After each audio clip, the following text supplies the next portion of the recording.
and welcome to week 5 of Tuesday Night Heffron, the race that stopped the nation. The race so big that we actually had riders coming up from Melbourne in order to participate. And like always on tonight's show, we have the dulcet tones, the Burt Bacharach of cycling voices, Mr. Paul Craft. Good evening, Paul. And a man who takes his drinking of coffee at Lateria Cafe as seriously as he does his Tuesday Night Heffron, Mr. John Sunde. Welcome. Since 1993 at Lateria. And with that, of course, it was a huge Tuesday Night Heffron that had not only the spectators, but also the riders waiting in anticipation as to what B grade were actually going to roll out and behave like on their opening laps. And so with that, I might cross now to Paul to tell us how it all played out. Yeah, I'll do that, but we're going to talk about B grade at length as well. We'll do that later on, but one of my favourite moments was getting Nicole Lowe on the start line, getting her to repeat what she said last week. And then I told her, hey, you've now got to ride with those arseholes and you've got to be friends with them. That was a special moment for everybody. Let's go. It was the best wind ever. It was the nor'easter. That kind of was a nice tailwind, crosswind in the straight. It's my favourite wind. And it was a standard handicap. It was quintessential. At the start, I had no idea who was going to win it because the time gaps were perfect. C grade, I didn't think they were going to win it because of the headwind in the back straight, but they did a lot better than I thought. The B graders, we'll talk about that later on, they really stepped up this week, and that's great that the dynamics changed. And the A graders, well, it looked like they were going to win comfortably, and then they started the infighting. It actually came right down to the freaking wire this week. The C graders got the bell, 1 lap to go. The B graders kind of got the bell but didn't. The A graders were in there, but were they? They weren't, because 4 A graders had jumped the ship and got into the C graders and launched it on the bell, and that was none other than Benny Coates. And Benny Coates, the B grader. Now, the A graders would have had no idea what's going on, and they would have said, we've got C grade. And when they finally got there, they would have seen Ben dangling out in front saying, that's not a C grader, we've got a problem. They didn't have a problem because Benny Coates must weigh, 61 kilograms? And I think I'm being generous. And the headwind was how fast, John?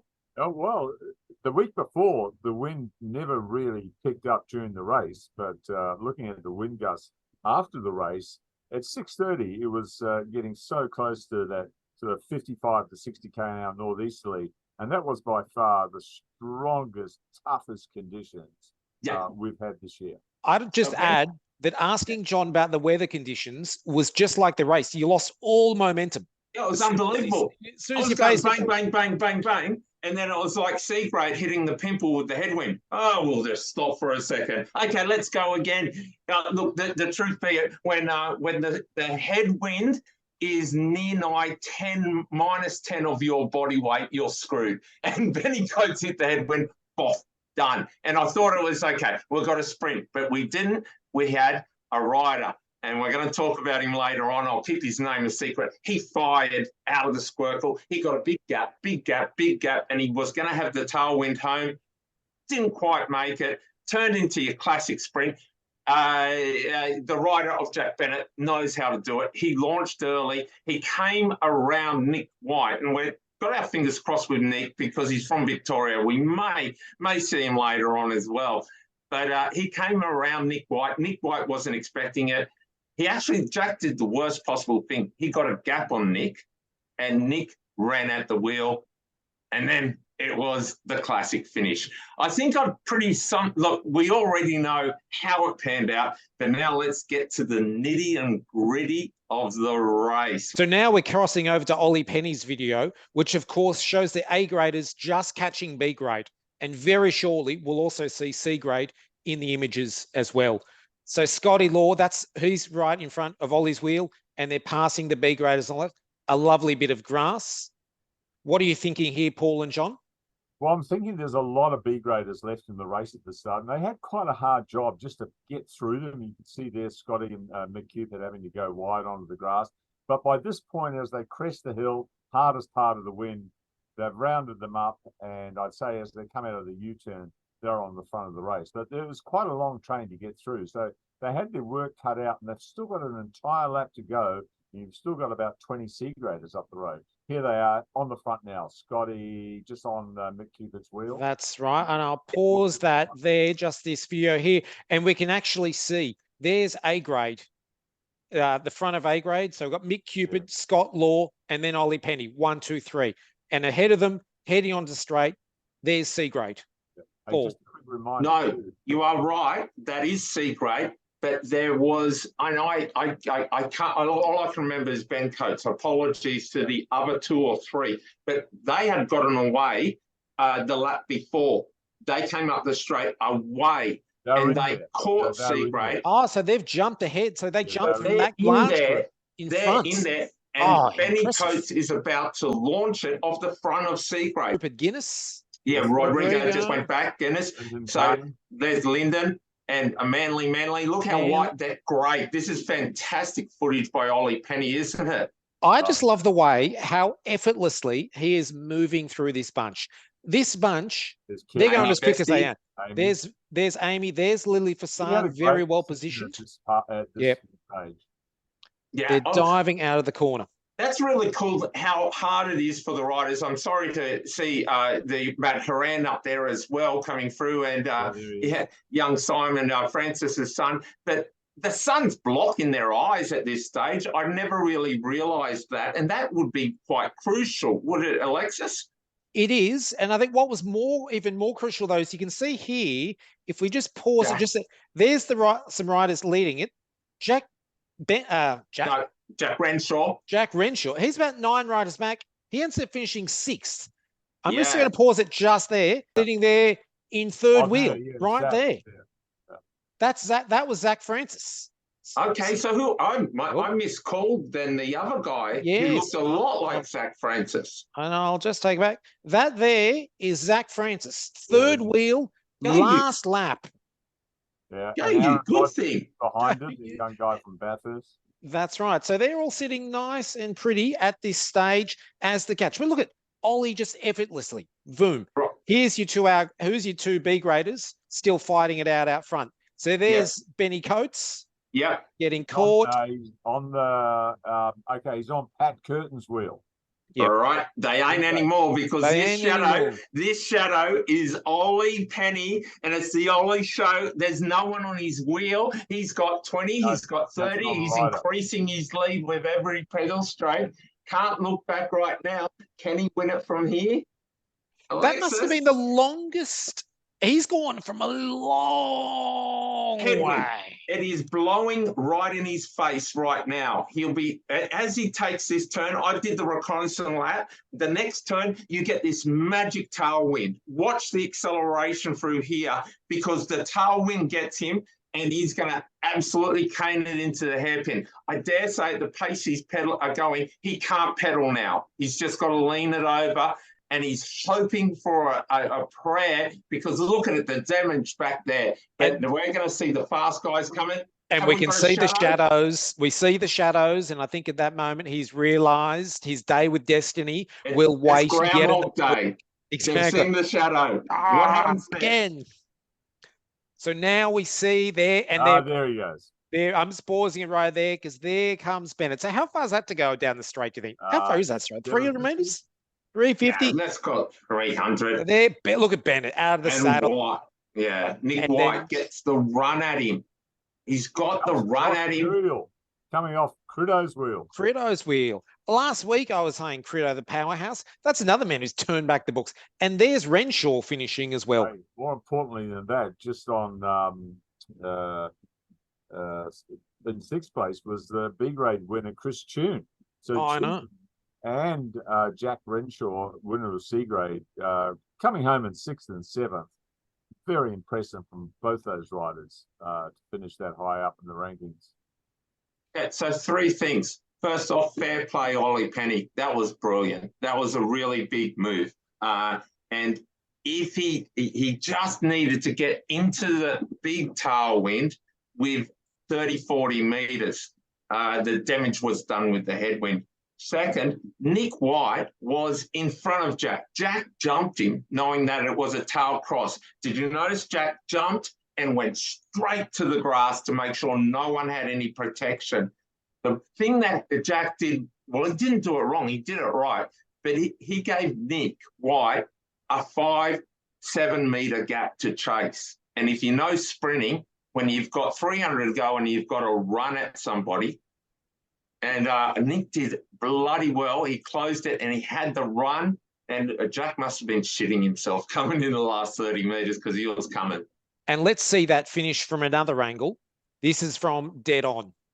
Yeah, Jack, look, he's right over in the gutter. And Nick started the run at him right now. He's still in the draft. And where does he step out? He's coming, he's coming. I can't see him stepping out yet. Now he comes. Look at him. Oh, that was desperation. There was not much at all, was it? As we see there. That was... It was great. And it was great having the Victorians there, John. That was a coup d'etat. It was so special. And I guess it all just worked out well for them. They had the holiday on Monday, 4-day weekend. Everyone's at Flemington and Melbourne. And they think, oh, look, we've heard about Heffron a lot. Well, Nick certainly has raced at Heffron previously. And so has Tom Lombardi. So they were familiar with it. But the other boys, Pat, Toby, and... Carl and drag back Paddy as well, and Tobin. I've forgotten a few of them, but we've got the list there. So they thought, what's all this about? And even Pat says, I don't think I want to do a warm-up lap. I'll just wait till my first lap. And then you put the fear of God into him, Crafty, and suggested, maybe go and do a warm-up lap, just work out where all the corners are. But the feedback after, they loved it, and certainly hadn't experienced anything like it. And I guess it's just the format of the racing, the three grades together, and the conditions, the wind, the circuit, the corners. It just makes for sensational, exciting racing. Yeah, so the guys were up, not just for Heffron. They were there for the Shimano Super Crit, brought to you by Southern Cross. It pissed rain in Sydney on Sunday morning. They had to can it off, call it off. It is rescheduled for the 17th of December. So I'm reckoning, is that just before the trophy race, John? It must be on a Saturday night because it must be on a Sunday night. Sunday night. Yes, the trophy race is on the last race of the year before Christmas, the 19th of December. And let's get them back. Let's get them back. Sure. Yeah. Let's talk to Southern Cross. Yeah, those guys were fantastic. And I think they've got a score to settle. Now, I'm hoping I'm not going to upset Jack Bennett here because, we love Jack to bits and he's a sensitive soul, But Nick White's twice the rider Jack Bennett is. Twice the rider. And yet Jack Jack owned it. In fact, Jack said, I overheard him, that Jack was giving Nick White advice in the field, in the race. He was saying, no, you need to be here, or something. I wasn't out there. Now, have I upset Jack Bennett there?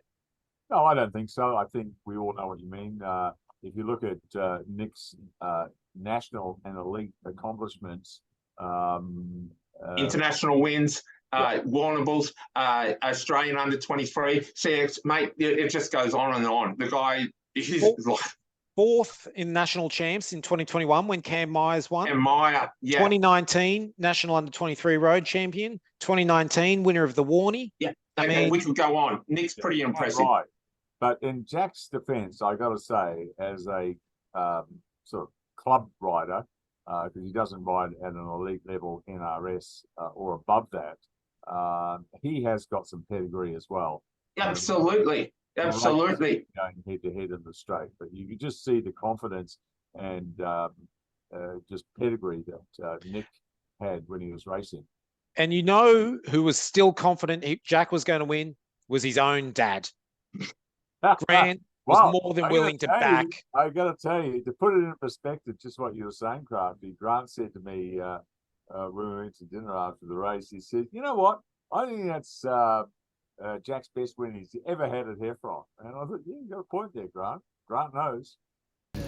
I just think local knowledge will get Jack home again tonight. Will we see a Melbourne rider on the podium? Yes, 100%. 100% you'll see at least one, but a bit of loyalty to my son and a bit of local knowledge, I think it'll be good enough to get him across the line. A grade for the overall? Definitely in this win. Yeah, okay. So let's go to C grade. Alexis, you were in there. How'd they go? How'd C grade go? C grade, we had the classic. We all like riding our bikes. We all make sure we look very good. But when we are faced with that wind, we just stop dead. You could clock us with a sundial over those two pimples. And I did. I can tell you now, the lap I timed, it was a shocker by C grade. I picked the wrong one. You'd come up and you'd just stop the first one and it'd all bunch up and then we'd go down the hill and then we'd hit it. Everyone had slow. It was just, and it was probably, although I must admit, when we started the race and Jack Renshaw was flying out of that first lap, I thought we're going to have 10 riders here and everyone going, wow, we're racing like big graders. But in the end, 23 of 39 finished. Yeah. So you kind of got what I was saying the other week, that the tailwind is the hardest part for the weaker riders. That's you, Alexis, by the way, right? The headwind, you're going, why aren't we going? It's easy. The headwind is easy for the weaker riders. And that's where C grade lose so much, because the A graders know they've got to punch it. And the front riders, but the C graders are going, oh, this is so hard at the front. And they don't roll through like they should. But you guys got hell fast towards the end. You guys, I think that's when you pulled out. I got a flat tire, actually. I thought I was going to finish. I actually was planning on winning. I was waiting for Benny Coates' attack to come through, and that's where I went to latch on. Bang, blew the front tire out. Yeah, otherwise you would have. Yeah, otherwise, this was my week. Right, so they got faster. C grade got really fast at the end, and amazingly held out right into the depths of the Bell lap. But John, I can't explain that. Yeah, you can explain it. No, I can't. I think they just lost some dead wood. John, the B graders, B graders rode really well. After riding to quote a bunch of arseholes the week before, Robbie Allen, who's one of the main protagonists in B grade, said to me this morning, he says, you know, the good thing about B grade on Tuesday, no one had any egos, and it showed. You saw them coming down the straight. If you look at the images from Richard Scriven, when he posts them in the next hour or so, you'll see them just perfectly rolling turns down the straight. They worked together and it paid off. 27 of 34 finished. Yeah. That's going to be that is an incredibly high number. Yeah. And John says it all the time. What is it? Smooth is fast, man. Smooth is fast. Well, as Benny Coates said to me on the start line, I said, what are you going to do, Benny? He says, I'm only going to go as hard as the 10th strongest rider. And I said, because that means 9 other riders will roll turns. So that's well done, Benny, on remembering that classic piece of Heffron advice that I gave you a couple of weeks ago. But that's it. You only have to go in the opening laps in B grade. Ride together. Keep it smooth. Keep it fast. And it pays off. It's like B grade. Nicole O's their mum and John Sunde's their dad. And Nicole said, you guys, you wait till your dad gets home. And John Sunde undid the belt and they behaving. They looked at John and went, we're doing it right this week, John. We're doing what you said. Look, fair play again. That's the second time I've used that term. B grade, you guys are awesome. Mix it up again. I love it. So who are your standouts in B grade? This week? Oh, this week I thought we've got a couple. Park riders rode extremely well. Andrew Jacobs up there in third, Chop Slam and Tommy Hyde in 6 and 7. So 3 of them in the top 10. A good ride by Mike Rowling to sneak in at number 8. That's what I thought. And number 11, who came 11th? Oh yeah, hey, 39 years racing at Heffron. There he is. The last man standing this season, well, at the moment, Greg Raw. How And good then is the that? other rider that I would like to add there, when we spoke about going off the front, going for the victory, and basically rolling of dice and saying, I'm all in on going for a victory, is young Ben Coates, because he ended up 26th of 27 B graders. Yeah. Yet he Well, was at the front of the race with half a lap to go. he gave it a red hot shot, didn't he? And yeah, and you know, wants to have a go, and that's the time to have a go, Ben. It's not the first lap, but in the last lap. And well done, good ride. Yeah, here's the thing. We're talking about the guy that crossed the line in 26 in B grade, probably 60th odd across the line overall.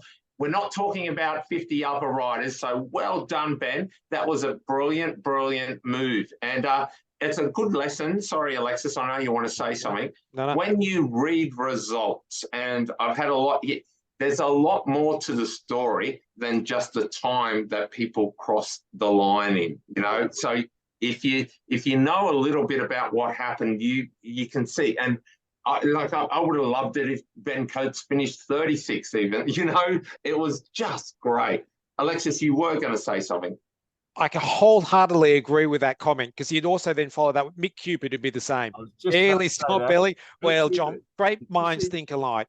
Yeah, did you see Mick Cupid come across the line? Yeah, barely pedaling. Yeah. So don't always believe the results. And maybe that is one of the results, and you guys could perhaps fill me in with. Last season, we spoke a lot about the rider who finished 20th in B grade, Ben Glastonbury. And yet, Ben's come off. Busted custard. And if you'd seen him 5 weeks ago, he was at Heffron on the sideline with his shoulder in a sling. So he's obviously been doing some push-ups. So that was good to see him finishing and, you know, clearly making a contribution to that Centennial Park squad. Which you look at the number of finishes from there, there's 1, 2, 3, 4, 5, 6, six of them. So strongest squad there on the night. Yeah, no, that was pretty impressive. Can we jump to A grade now? Because Jack Bennett indicated in his interview that they started with the intentions of taking all 25 A graders to the line, working as a team. And pretty soon after that, it didn't work. Like, they just went, boys, he said to his boys, put it in the gutter. Let's go. Let's go. He certainly did. And I think Mick was, or the story I heard this morning was Mick Cupid was on his field and was so excited when he could start drilling it and putting it in the gutter. Because as we know, Mick Cupid just it's on my command, unleash hell. Let's go. Great. And Jack Bennett, post-race, we managed to gather his thoughts, and he gave us a quick thought after this. Was coming from the left, you went straight to the grass on the right and you let it out early with a slight tailwind. I was giving him instructions what to do from behind. I was piloting him and he didn't listen to me, so I just had to go. But yeah, everyone just came and looked at each other onto the straight, and then I just came with speed and went straight past them all. And when I looked under my legs, there was no one there, but Nick must have run at me the last 50 metres because I would have been slowing down, but it was a very, very long sprint. It was a long sprint, but aided by the tailwind. I'm going to say you look like you really enjoyed that. It wasn't a perfect, cohesive A grade though. No, and we had a plan. We said, like, we'll work together. We won't put them in the gutter. But then no one was rolling turns, so I said to Mick, well, bad luck to them. They can taste some grass. So me and Mick just started lining him up every lap in the tailwind, and then yeah, there wasn't much A grade left after that. Did you have fun? Yeah, it's fun. I mean, I was a bit worried we weren't going to catch because of the lack of cohesion, and then, like, that's way more important to me than destroying the rest of A grade. So I would like to catch and then play those games, but sometimes if no one wants to help you, you just got to do it yourself. See you. And the guys from Melbourne must have just been thinking, what have we ridden into? Like, well, what is... Quite luckily, and again, no offence, but most of the A graders from Melbourne, Victoria, the most of them, Ballarat and Bendigo, they were gone early. They went through the squircle and went, holy, we're in trouble here. It's a big shock. It's just it's a completely different format of racing. Exactly. It's no teardrop or, St Kilda crit. It's the real deal. Oh, you know the talk, and they will come we hope they will, and they'll come back and they'll they'll smash it. Look, you say that, Paul, but remember when Map tried to do the same thing a couple of seasons? Oh, well, that was different. That was a different agenda. Once again, when tail between their legs. He phoned in the troops to try and defend it or overcome Naz, I think it was, on that last race. So that was no different agenda altogether. It's folklore now, mate. It's folklore. The stories have got bigger and bigger. The Victorians that happened in that race have gotten huge. There's stitches involved now. And they pulled knives and a trident and, a chainsaw came out. It was great. That's right. But Victorians always think of themselves as, the national capital for the cycling. And yet every time they come up to Sydney and try and race at Heffron, they just get themselves put down one peg lower. Chill out. The person I want to get up from Melbourne to race is Lee Hollywood. Lee Turner. Okay, look, backtrack a little bit. Go back 12 months and Bridge Lane came up and served the locals their arseholes on a plate. It was a quintessential lead-out train for 3 laps. They set Strava records, and Jensen Plowright just totally destroyed the sprint, won it, and Nick White was a part of that team. They were brilliant. And here was Nick White after the race talking to The Voice. I was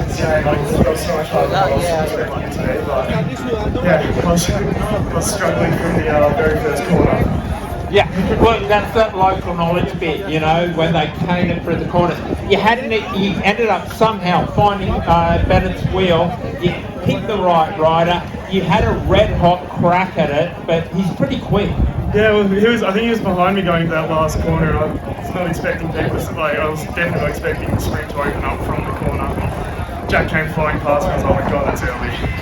And he was all full gas to the line, so I could not get him. Yeah, they certainly were. But a bunch, most probably those guys have been riding at a good level all season together. I just wanted to say that for anyone watching, that the squad that came up from Melbourne, they called themselves the Duda Cycling Chris Squad in memory of Damien Drapak, who met with an untimely accident, lost his life a number of years ago. So what a great initiative those guys have put together. And to the Drapak family, a major thank you for your commitment to cycling. Also in the group was McCaig. Now, the surname McCaig. Was it Tobin McCaig? It was Toby, who's Rick's son. It is, right. They're big names. They're big. Oh, yeah. That's, the whole, just go to Bendigo, mention the name McCaig anywhere. And, that's that kind of cycling royalty, that family. Catch up with Jack Renshaw after his big performance, 6th overall, first in C grade, probably soon to be B grade. Yeah, but of course, here would buy the C grade real soon, Jack. And here was him post race. So with the alleged C grade winner, Jack, mate, you lit it up from the opening lap. You were there just to show off. That's the whole point of being here, show off, get a few photos and then drop off 2 laps to go, but this week somehow I managed to stay on until the end. And mate, where were you think overall in the sprint? Were you up there? I think I was 5th or 6th, somewhere in the top 10 I think, but that's from a reduced A grade field, so I wasn't competing against the entire A grade. And you'll be back next week? Hopefully, yeah, hopefully. So before we move to the prestigious Chargrill Charlies Rider of the Week, were there any other standout riders that we missed? I was thinking, we mentioned Zach Francis, great result, 9th overall. Probably have to do a special call out as well to Josh Mildren and Matt Harron of Manly, from Manly, my beloved club in C grade there. They did a mountain of work. Yeah, Dormat, his second week back at Heffron, hasn't raced a Tuesday night. And said he turned up first time last week. He said, look, I don't know whether they're going to make it every week. Bit of a DNF last week, but great to see him getting involved. Been around a while, Matt, and he's certainly got some pedigree and he knows how to finish. So well done. I also thought Luke Cridlin as well, 4th. Impressive. Won't get rider of the week, but that was a pretty impressive move. We love the Critters being on the podium, well, close to it. Hey, the person we didn't mention, and you're going to raise your eyebrows in a second, Darcy, you should have seen Darcy. Like, he hit him so freaking hard. Did you see it, John? Oh, Darcy, save it for the finish, bro. No, Darcy, that's the way he rolls, you know? And in his defense, I think it was mainly because of those efforts that he was putting in down the straight mid-race that picked up the momentum and got A grade up on that last lap. Yeah, he hit him so, like, he would have hit that. We saw one of them, and it was a massive. It was a haymaker and a half, and it blew. There were groups of 2 and 3 popping all over trying to contain him. And several laps later, he was on the sidelines. I got a quick word to him, and he said, A grade aren't getting out.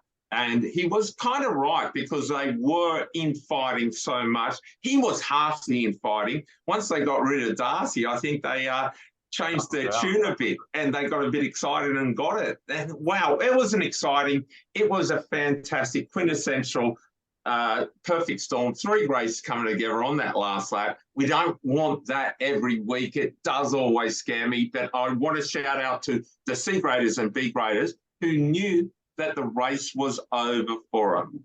Yes, we know that there's some that are going for the highest place they can, but well done to the C graders that went, yep, that's it, all right? And same with the B graders. You concur with that, John?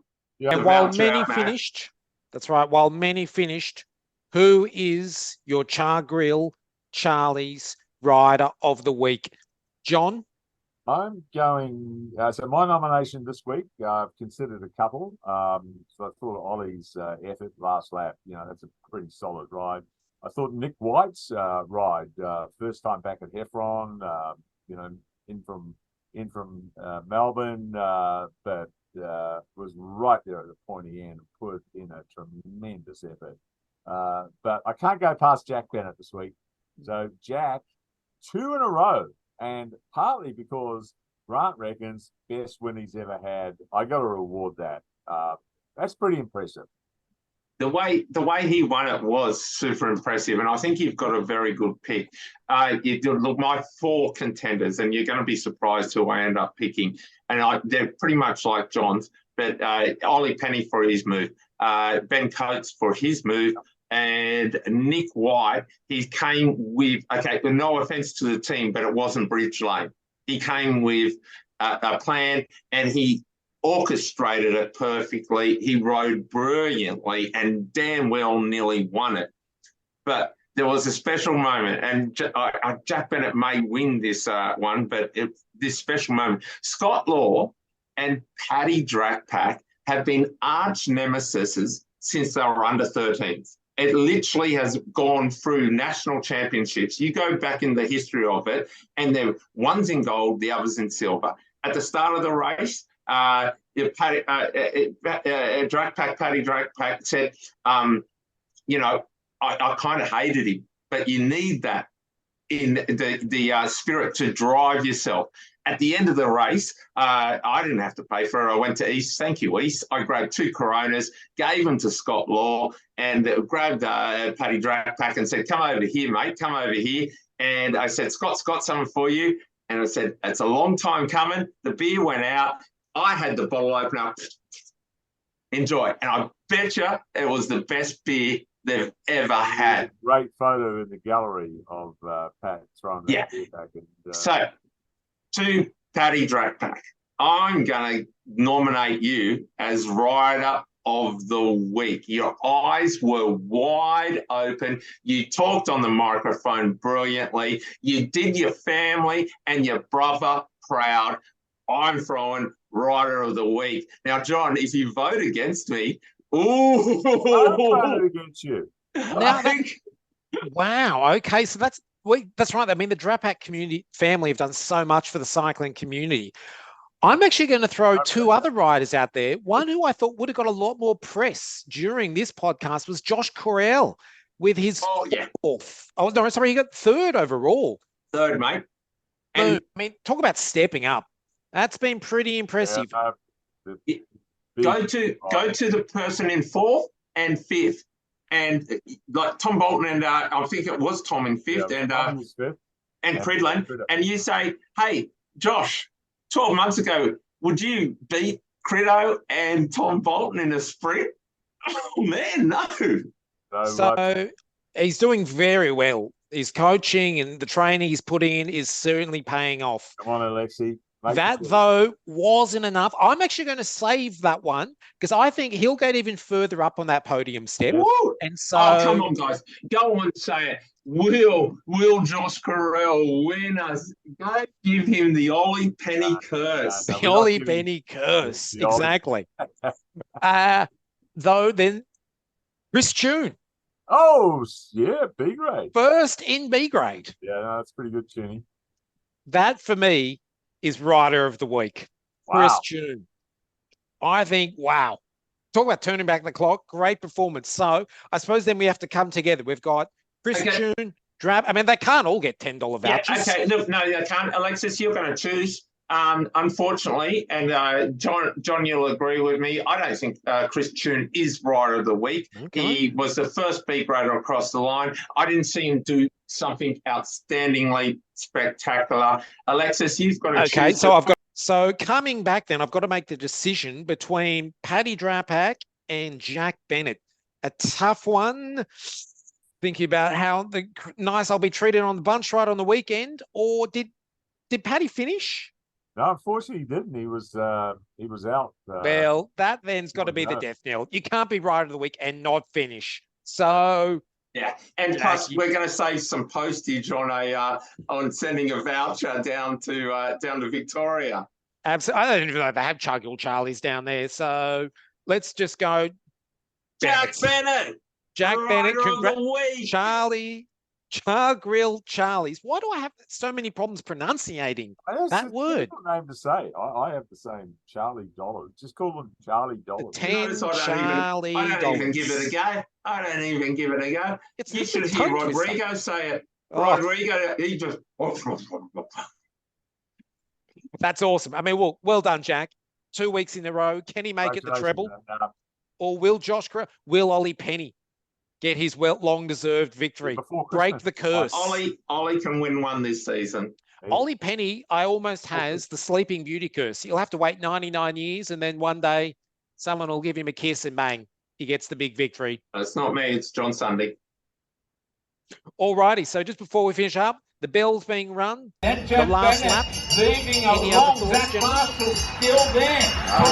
Next week, so week 6 next week should be a quiet week. I'm not sure what the weather's doing. Great numbers on Tuesday night on the track and also watching. So it'd be great to see everybody back there next week for the same thing.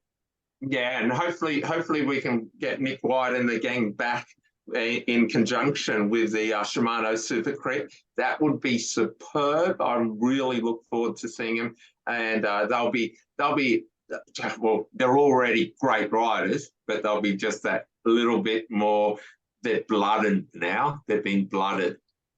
Thank Champion Systems for their weekly support of our Tuesday Night Heffron. And of course, your screens will be illuminated by Richard Scriven's lovely photos that he posts up every week. Thank you, Richard, for all your great work. And until then, John, you can lead us out. See you next Tuesday. See you next Tuesday. See you next Tuesday.